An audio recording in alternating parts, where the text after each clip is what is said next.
Magandang umaga. Ito na, hinimay ko na yung pichay. Aray ko. Pichay, tsaka mais. Yan. Para sa ating nilagang baboy.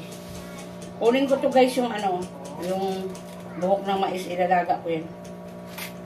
Tsaka mayroon kaming saba na hilaw. Mag-prepare tayo ng ating lulutuin. Ngayon ay araw ng Huwebes na tayo ngayon, December 12.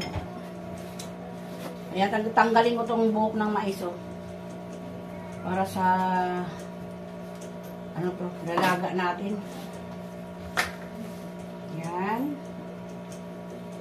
Lagay ko yan sa plastic, guys, para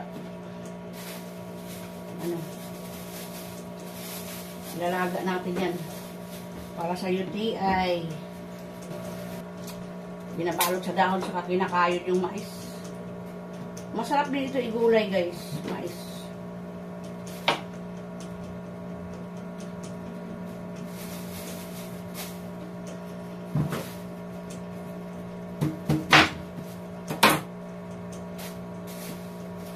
Yan, dyan. O, ilagay yan.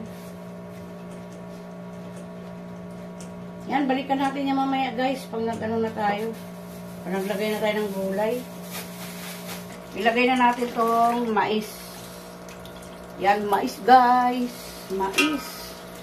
Ayun yung aking mais, oh. Mais, mais. Para sa ating nilaga. Yan.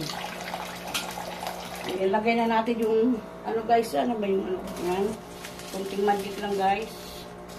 Saka, pork cubes. Yan. Pork cubes, guys. Yan, oh, pork cubes. Pork cubes. Yan. Ito, ihulog na natin to, guys, yung dahon niya, oh. Nawala sa isip ko, guys. Sorry. Ganyan lang. Simpleng ulam lang. Damihan lang natin yung gulay. Para yung mga bata kumain ng gulay. Ayan. Yung niluluto ko.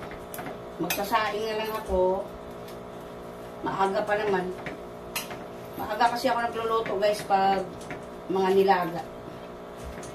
Ayan, takpan natin yan, guys. Balikan natin mamaya pagluto na. Para sa ating tanghalian. Ayan, takpan natin. Guys, yung ating ulam. Malapit na maluto. Kumukulo na yan, guys. Nilagang baboy na may mais sa kapitsay. Ni-vlog ko na ito, guys. Binalik ko lang. Pero walang patatas ito, guys. Mais lang talaga. Ang mahal ng patatas, eh. Ayan. Ang ating ulam ngayon ay araw ng Huwebes, December 12, 2024. Ayan, guys. Ang aming ulam ngayong araw na ito ng Huwebes. Yan, hanggang dyan na lang, guys. Thank you so much and God bless sa atin lahat.